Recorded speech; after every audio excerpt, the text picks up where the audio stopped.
नमस्कार, बीजेफएम 94.9 को बीच विशेषमा स्वागत छ। म माधव तिवारी।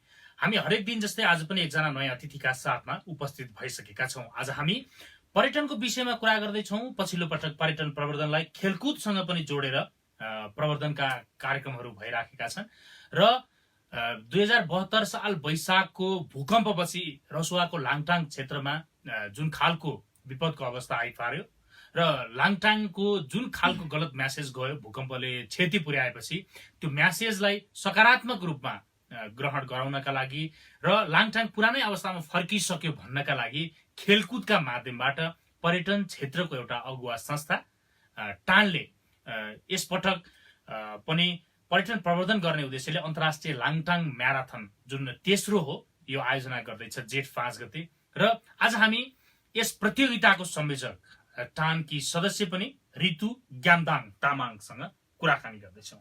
स्वागत छ यहाँलाई। धन्यवाद। प्रतियोगिताको तयारी कहाँ पुगेको छ, के भइरहेछ? प्रतियोगिताको तयारी फाइनलाइज अवस्थामा पुगिसकेको छ र हाम्रो टेक्निकल टिम हिजै लाङटाङ जाने क्रम काठमाडौँबाट मुभ भइसकेका छन्। आज चाहिँ हाम्रो गोपाल श्रेष्ठजी हुनुहुन्छ, उहाँ चाहिँ मिडिया कोअर्डिनेटर, उहाँ लगायत टानको 2 स्टाफ अनि सम जर्नलिस्टहरू पनि आज जाँदैछन्। जस्तो लाङटाङ भूकम्पले क्षति पुर्यायो। लाङटाङ ठुलो एरिया हो, यद्यपि लाङटाङको एउटा सीमित एरियामा भूकम्पले क्षति पुर्यायो र लाङटाङ पुरै ध्वस्त भयो भन्ने खालको म्यासेज गयो। त्यो म्यासेजलाई तपाईहरुले कम गराउनका लागि लाङटाङ पुरानै अवस्थामा छ भन्नका लागि चाहिँ यसरी प्रवर्धनात्मक कार्यक्रमहरू गरिराख्नु भएको छ हैन? यो प्रतियोगिताले चाहिँ ठ्याक्कै कसरी सहयोग पुर्याउँछ बताइदिनुस् न। फर्स्ट अफ अल त 2012 मा गएको महाभूकम्पले लाङटाङ पुरै भन्दा पनि लाङटाङ एउटा यस्तो राम्रो भिलेज छ, गाउँ छ, जहाँ कि पुरै गाउँ ध्वस्त भयो र ध्वस्त भए अनुसार लाङटाङ छेद विच्छेद अवस्थामा भएको थियो। त्यस अवस्थामा टानको कार्य समिति जो चाहिँ राम प्रसाद सापकोटा हुनुहुन्छ, उहाँको कार्यकालमा चाहिँ उहाँहरूले लाङटाङलाई पुनर्जीवन दिनको लागि कन्टिन्यू 2 वर्ष कार्यकाल म्याराथन गर्दै आइरहनु भएको थियो र यस कार्यक्रमलाई पनि यसपालि म टानमा भएको हुनाले र मेरो डिपार्टमेन्ट स्पोर्ट्स एन्ड इभेन्ट डिपार्टमेन्टसँग एट्याच भएको हुनाले र मेरो घर रसुवा जिल्ला नै भएको नाताले फेरि पनि यस म्याराथनबाट पर्यटकहरूको सङ्ख्यालाई बढाउन अभियसली सकिन्छ भन्ने नाराका साथ हामीले फेरि कार्यक्रम आयोजना गर्दैछौँ। अभियसली जब हामीले त्यहाँ म्याराथन गराउँछौँ तब हाम्रो नेसनल इन्टरनेसनल मिडियाले जुन मेसेज मार्केटिङ बाहिर गरिदिनुहुन्छ, जसको कारणले चाहिँ पर्यटन प्रवर्धनमा राम्रो असर पर्न जान्छ। जस्तो यो टेक्निकल कुरा गरौँ, यो म्याराथनको अहिले कतिजना सहभागिता जनाउँदैछन्? अहिले ओभरअलमा हाम्रो टार्गेट जस फर्म चाहिँ स्टिल भरिरहेका छन् 100 जना म्याक्सिमम, सायद 50 ओभर हुन्छ होला पार्टिसिपेसन संख्या। भनेको प्रतियोगितामै सहभागी हुने खेलाडीको रूपमा सहभागी हुनेको संख्या चाहिँ 50 क्रस हुन्छ। राइट। यो 50 जनामा चाहिँ विदेशी पनि छन् कि स्वदेशी मात्रै हो? विदेशी 2-3 जना हुने सम्भावना देखिरहेको छ हामीले, किनकि हामीले तोकेको समयमा गर्न नपाएको हुनाले चाहिँ विदेशीहरूको जुन टाइम थियो नि त्यो टाइम चाहिँ उनीहरूले जुन उनीहरूको एउटा प्लानिङ हुन्छ त्यो प्लानिङमा भएन, हाम्रो डेट पोस्टपोन भयो, त्यही कारणले विदेशीको संख्या कम भइरहेको छ। लाङटाङ म्याराथनको चर्चा झन्डै 3 महिना अगाडिदेखि चलिरहेको थियो हैन? तपाईले होमवर्क गरिराख्नु भएको थियो। यद्यपि यो निश्चित हुनका लागि चाहिँ लामो समय लाग्यो, के कारणले रोकिया थियो?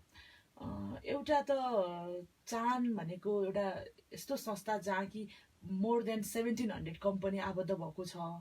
अर्को चाहिँ हामी जब जितेर आयौँ, अहिले 7 महिना जति भयो, जितेर आउँदै गर्दाखेरि चाहिँ देशको स्थानीय चुनावमा हामी सबैजना बिजी भयो। त्यसपछि संविधान सभाको चुनाव सबैजना बिजी भएको कारणले चाहिँ हामीले पहिला नै डेट फिक्स गर्न पाएनौँ, किनकि इन्टरनेसनल म्याराथन भनेको चाहिँ मलाई लाग्छ 6 महिना अगाडि नै हामीले प्लान बनाएर अगाडि बढ्नुपर्ने हुन्थ्यो र यसको कमजोरी चाहिँ म लगायत मेरो डिपार्टमेन्टको टिमलाई पनि जान्छ, किनकि पहिले हामीले प्लानिङ अनुसार चल्न पाएनौँ, त्यही कारणले तोकेको टाइममा हुन सकेन।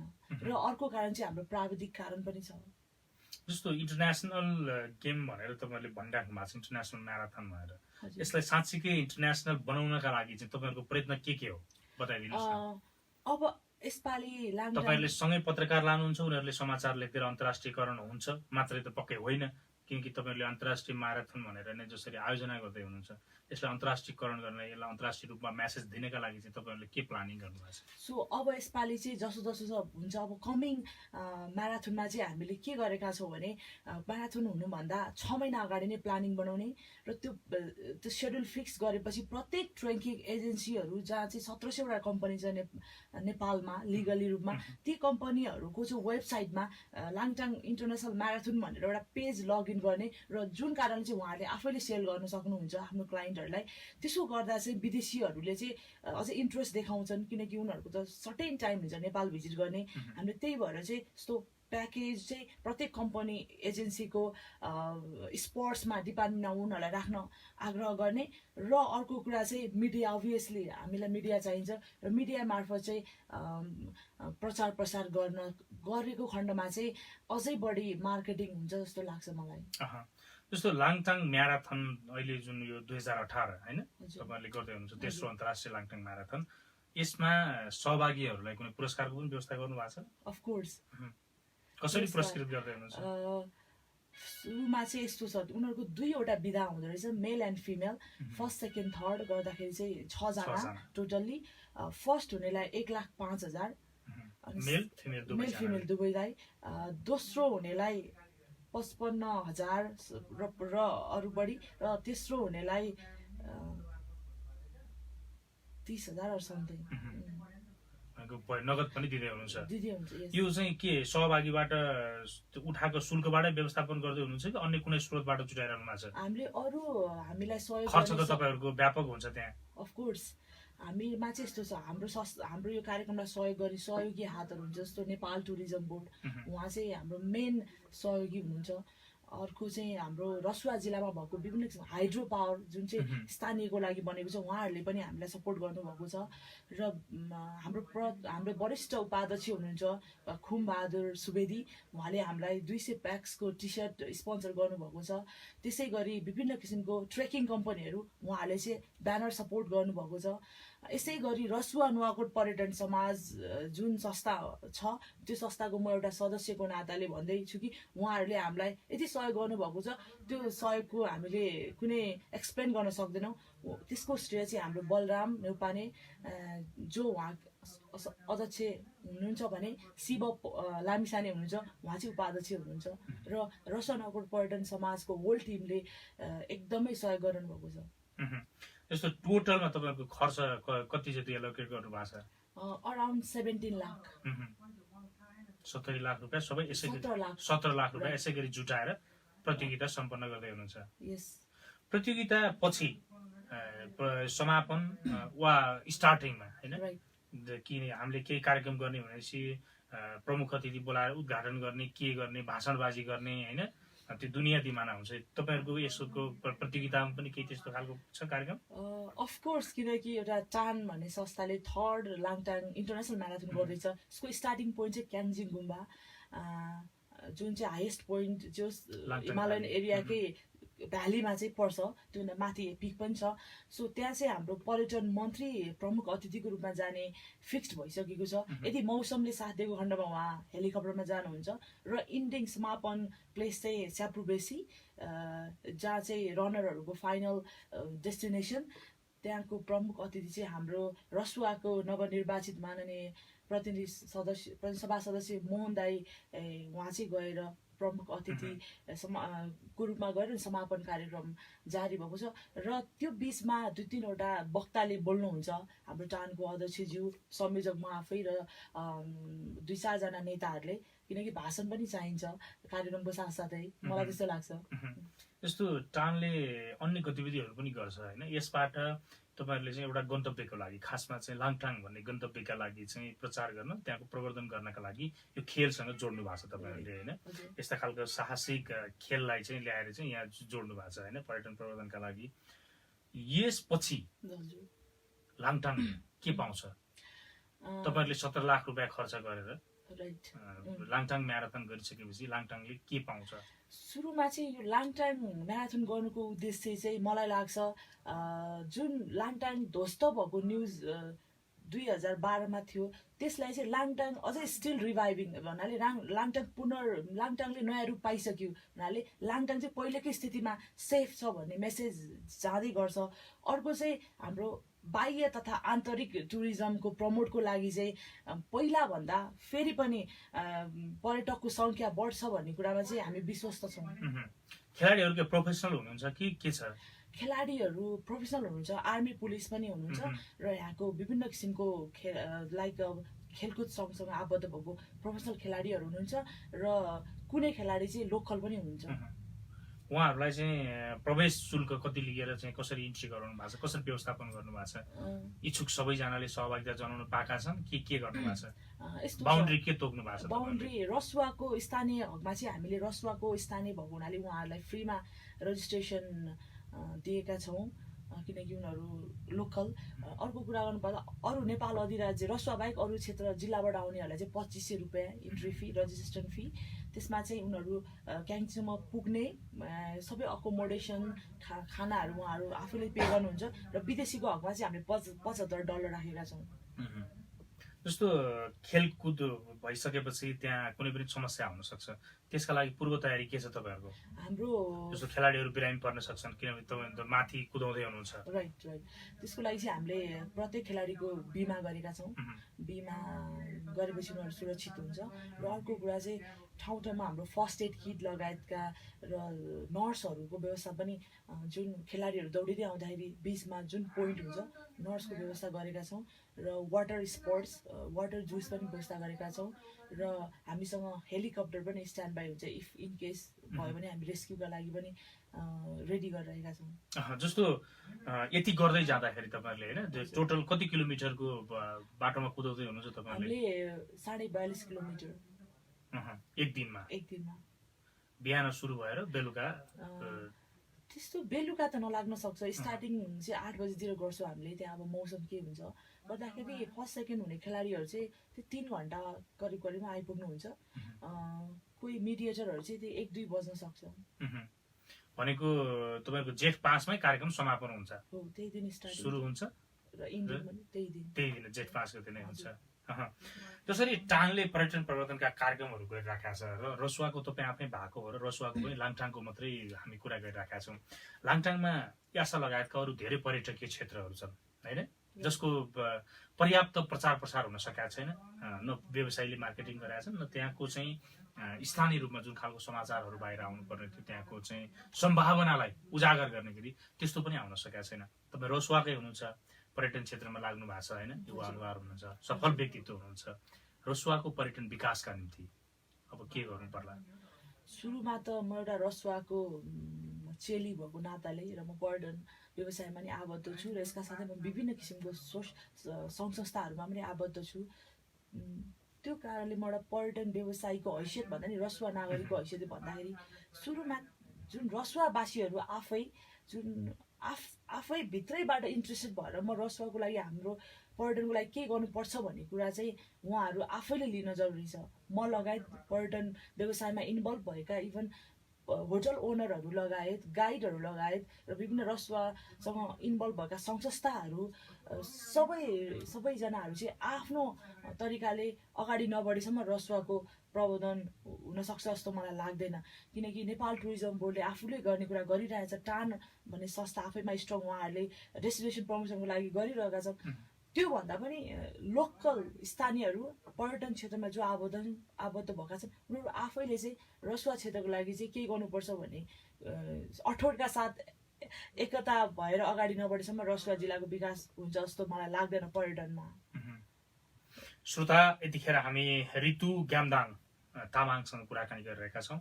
उहाँ टानको बोर्ड मेम्बर हुनुहुन्छ र टानको स्पोर्ट्स होइन डिपार्टमेन्टको चिफ पनि हुनुहुन्छ र यो जुन तेस्रो लाङटाङ अन्तर्राष्ट्रिय म्याराथन जुन हुँदैछ जेठ 5 गते यो प्रतियोगिताको संयोजक पनि हुनुहुन्छ। उहाँसँग लाङटाङ म्याराथनको विषयमा केन्द्रित रहेर कुराकानी गरिरहेका छौँ। कार्यक्रममा एकैछिन व्यावसायिक विश्रामको पालो छ। विश्रामपछि पुनः उपस्थित हुनेछौँ। विश्रामपछि स्वागत छ। तपाईँ यतिखेर बीज एफएम 94.9 मा बीज विशेष सुन्दै हुनुहुन्छ र bizfm.com.np मा पनि यो कार्यक्रम प्रत्यक्ष रूपमा सुनिरहनु भएको छ। आज हामी पर्यटन क्षेत्रको विषयमा कुराकानी गरिरहेका छौँ। पर्यटन क्षेत्रको पनि विशेष गरी लाङटाङ म्याराथन जुन आयोजना गरिएको छ, तेस्रो पटक यसको प्रतियोगिताको संयोजक रितु ग्यामदाङ तामाङ हाम्रो स्टुडियोमा हुनुहुन्छ। उहाँसँग यतिन्जेलसम्म हामीले लाङटाङ म्याराथनका विषयमा केन्द्रित रहेर कुराकानी गर्यौँ। उहाँ टानको मेम्बर पनि हुनुहुन्छ। अब हामी टान र पर्वतीय पदयात्रामा टानको योगदान लगायतका विषयमा चर्चा गर्नेछौँ। यहाँलाई पुनः स्वागत छ। धन्यवाद। टानमा तपाईँ निर्वाचित भएर आउनु भएको छ होइन? हजुर। सम्भवतः तपाईँ अल्पमतको समूहबाट त्यहाँ विजयी हुनु भएको छ। दुईवटा प्यानलको बीचमा भिडन्त भएर चाहिँ तपाईँ आउनु भएको छ र तपाईँ जुन मतका साथ आउनु भएको छ, तपाईँ लोकप्रिय हुनुहुन्छ। पर्वतीय पदयात्रा व्यवसाय गर्ने व्यवसायीहरूको चाहिँ लोकप्रिय नेता तपाईँ हुनुहुन्छ।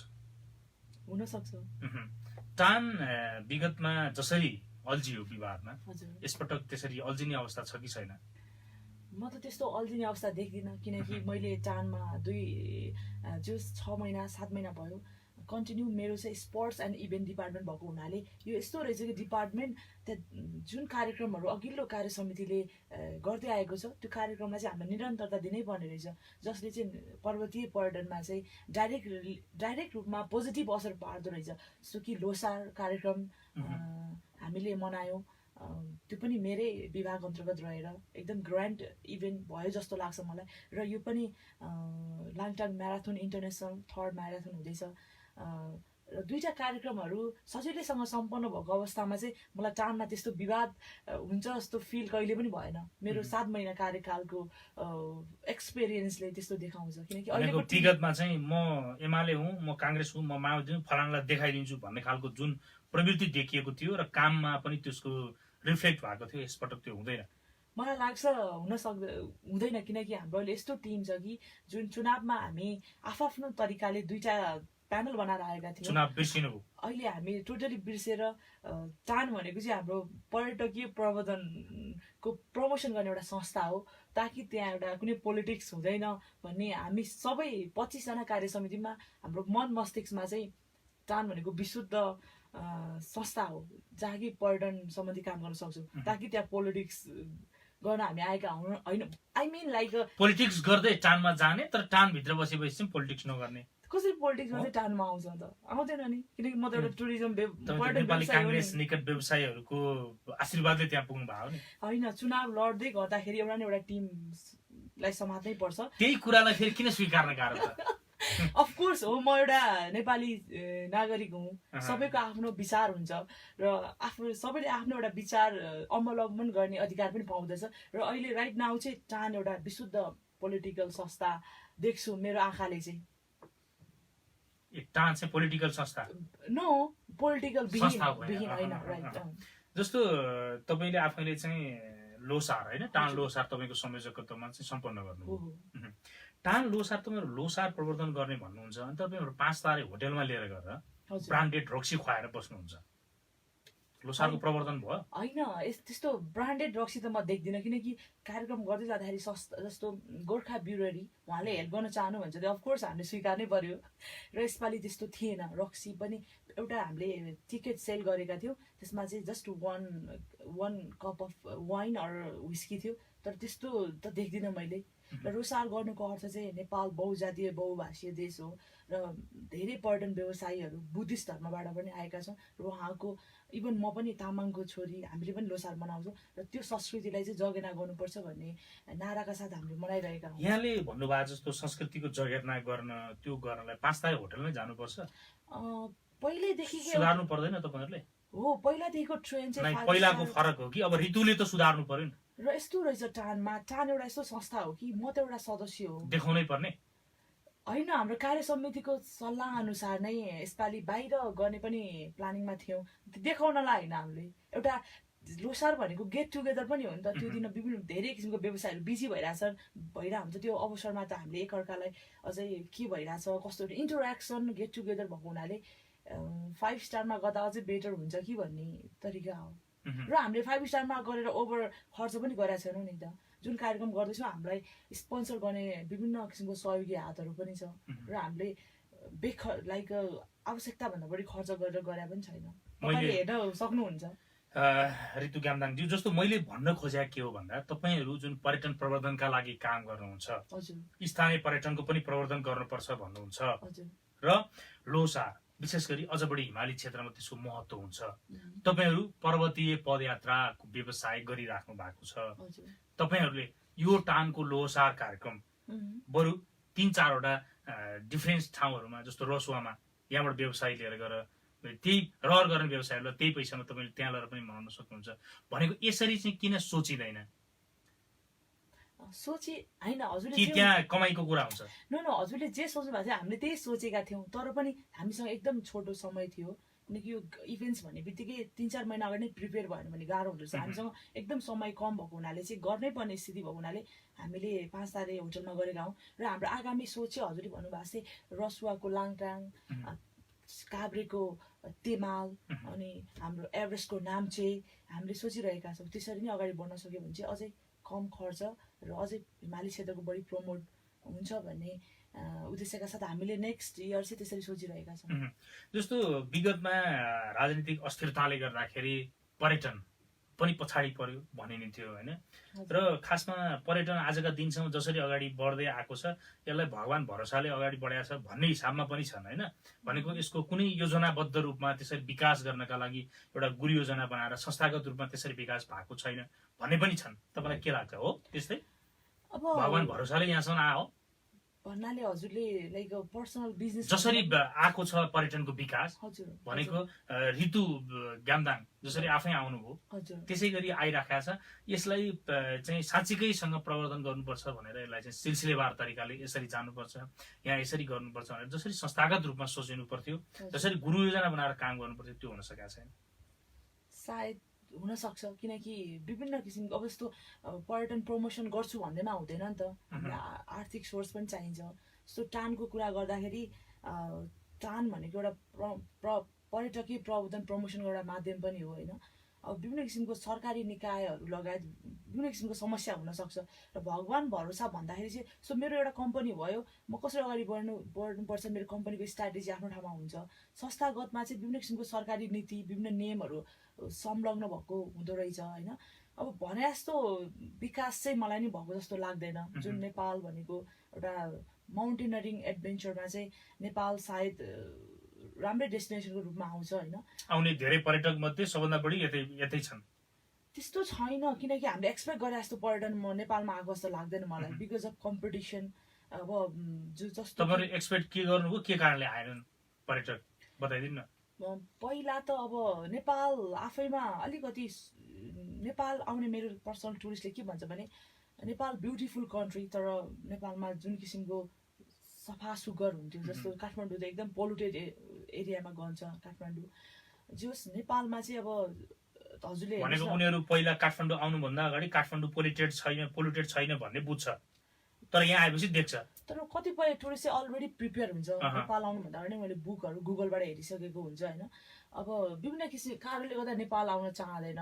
एउटा त नेपाल नचाहँदै टुरिस्ट नेपाल आइपुग्छ हो, त्यस्तो नचाहने त होइन, 2-3 वटा कारणहरू छ होइन। नेपाल प्राकृतिक सोर्सले धनी छ, तर जुन हजुरले पहिला बन्द जस्तो स्ट्राइक जुन धेरै भइरहेको हुन्थ्यो त्यो कारणले टुरिस्टहरू फ्रस्ट्रेटेड हुन्छ। अनि सबैको प्रत्येक टानको सदस्य र पदाधिकारीहरूले गरिरहनु भएको छ। अब उहाँहरूले आफ्नै तरिकाले अगाडि बढिरहनु भएको छ, म आफ्नै मेरो स्पोर्ट्समा अगाडि बढ्दैछौँ। उनीहरूको आफ्नो प्लानिङ छ। 18 वटा विभाग बनाएर गर्नुभएको छ तपाईँहरू पर्वतीय पदयात्रामा। जस्तो देशमा चाहिँ 35 लाख 40 लाख 50 लाख होइन 20 लाख यस्तो पर्यटक भित्राउने चाहिँ यो खालका अनुमानहरू आइराखेका छन् र हामी गर्छौँ भनेर दाबी पनि भइराखेका छ। यो बेलामा पर्वतीय पदयात्रामा चाहिँ कति पर्यटक भित्राउनका लागि तपाईँहरू लागिरहनु भएको छ? तपाईँहरूको लक्ष्य के हो? अब लक्ष्य त निर्धारण पक्का गर्नु भयो होला नि? त्यस्तो अहिलेसम्म छैन कुनै हामी यति पुर्याउँछौँ भने। मैले अहिले चाडमा त्यस्तो गभर्मेन्टले तपाईँहरूसित कोलाबोरेसन गरेन होला? एउटा म सदस्यको नाताले म हरेक मिटिङमा जान सक्दिनँ, किनकि मिटिङ एटेन्ड गर्ने भनेकै टानको भाइटल पोस्टहरू हुनुहुन्छ। हामी त एउटा सदस्य, to be frank to be honest रूपमा भन्नुपर्दा अब यहाँ लुकाइ छुपाइ कुरा गर्ने छैन। सो मेन अब कार्यनीति प्लस मेन मिटिङ हुँदा चाहिँ म एटेन्ड हुँदिनँ। अब हाम्रो अध्यक्षज्यू महासचिवज्यू त्यसपछि तपाईँलाई रिले त हुन्छ नि त? रिले हुन्छ र रिले भए पनि कतिपय कुराहरू उहाँले हामीलाई भन्नु जरुरी पनि देख्दिनँ म।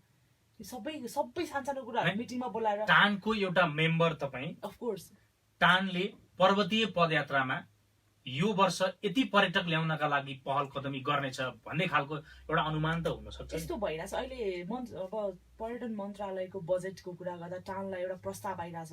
अब पर्वतीय पर्यटनको लागि कुन क्षेत्रमा कति बजेट छुटाउँदा बेस्ट होला भन्ने कुरा आइरहेछ। त्यो हाम्रो मिटिङमा बजेटको पाटोमा फेरि आउँला। ठिक छ, मैले भनेको चाहिँ तपाईँहरूको टार्गेट हुन्छ नि, जस्तो एउटा व्यवसायको हिसाबमा पनि यो वर्षभरि चाहिँ म चाहिँ 100 जना टुरिस्टलाई चाहिँ ट्रेकिङ गराउँछु एउटा हुन्छ नि त। संस्था भइसकेपछि हामी चाहिँ यतिसम्मको लक्ष्य राखेर यतिसम्म गर्न सक्छौँ भनेर त्यो अनुसारको टार्गेट तपाईँको फिक्स भयो भने फिक्स चाहिँ अहिलेसम्म भएको छैन। सायद होमवर्क हुँदै होला होइन, यति नै भनेर टार्गेट फिक्सै भएको छैन। यति कुरामा टानको नेतृत्व होइन, उनीहरूले दाइहरूले मेरो सरहरूले प्रिपेयर गर्दै होला, तर यति भनेर एक्ज्याक्ट चाहिँ कुरा भएको छैन। भनेको यो देशले जति पर्यटक भित्राउने जुन खालको घोषणा गरिराखेको छ होइन, पर्यटनसँग सम्बन्धित अन्य संस्थाका प्रतिनिधिहरूले पनि हामी पनि यति गर्छौँ भनिराखेका छौँ, टानको तर्फबाट अहिलेसम्म त्यो छैन। सायद होमवर्क हुँदै होला, त्यो आएपछि हजुरलाई म जानकारी दिन्छु। टानले पर्वतीय पदयात्राको नयाँ नयाँ गन्तव्य पहिचानका लागि पनि काम गर्छ होइन। अहिले देश जुन खालको संहितामा गएको छ, हामी संहिताको अभ्यास गरिराखेका छौँ होइन, मौलिक हिसाबले संहिताको अभ्यास गरिराखेका छौँ। स्थानीय सरकार, प्रदेश सरकार र संघीय सरकारको त बजेट पर्सि आउँदैछ जेठ 15 गते। प्रदेश सरकारहरूले पनि त्यसै गरी ल्याउँदैछन्। यो जुन बजेट आउँदैछ र बजेट अगाडि आएका कार्यक्रमहरू र जो नेतृत्वमा रहेका छन् उनीहरूको कुरा सुन्दाखेरि स्थानीयदेखि केन्द्रसम्म पर्यटन प्रवर्धनका कुरा यति ठुलो स्वरमा उठेको छ कि 3 शब्दको भाषण गर्यो भने एउटा शब्द चाहिँ पर्यटन आइराखेको छ। यसबाट तपाईँहरू उत्साहित हुनुहुन्छ, निरुत्साहित हुनुहुन्छ, के छ?